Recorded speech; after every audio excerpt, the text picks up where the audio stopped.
காங்கிரஸ் தரப்புல தொடர்ந்து என்ன சொல்லிட்டு இருக்காங்கன்னா 1947 48 இருக்கட்டும், 65 இருக்கட்டும், 71 இருக்கட்டும், எல்லா போர் சூழல்லையுமே வந்து எந்த இடத்துலையும் இந்தியா வந்து பின்வாங்கவே இல்லை, எதிர்த்து நின்று எதிரியை வந்து நம்ம வீழ்த்தணும்.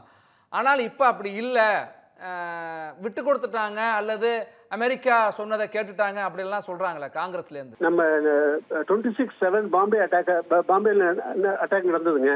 அதுக்கப்புறம் பார்த்தீங்கன்னா அதே காங்கிரஸ் கவர்மெண்ட்ல நம்மளுடைய ஒரு 10 ராணுவ வீரர்கள் தலையை வெட்டிட்டு போயிட்டாங்க. அப்ப கூட ஒரு பேச்சுவார்த்தை நடத்தாம காங்கிரஸ் அரசு தீவிரவாத மிலிட்டன் தான் கொண்டு போனாங்கன்னு சொல்லி அதை விட்டுட்டாங்க. ஆனா நம்மளுடைய மோடி அரசாங்கம் பாத்தீங்கன்னா ஊரி அட்டாக்கா இருக்கட்டும், புல்வாமா அட்டாக்கா இருக்கட்டும், பாத்தீங்கன்னா அதுக்கு உடனே பதிலடி கொடுத்தாங்க. இதுக்கு ஒரு சர்ஜிக்கல் ஸ்ட்ரைக் பண்ணாங்க. புல்வாமாவுக்கு பாத்தீங்கன்னா ஒரு தீவிரவாத பெரிய முகாம் அடிச்சு ஒழிச்சாங்க.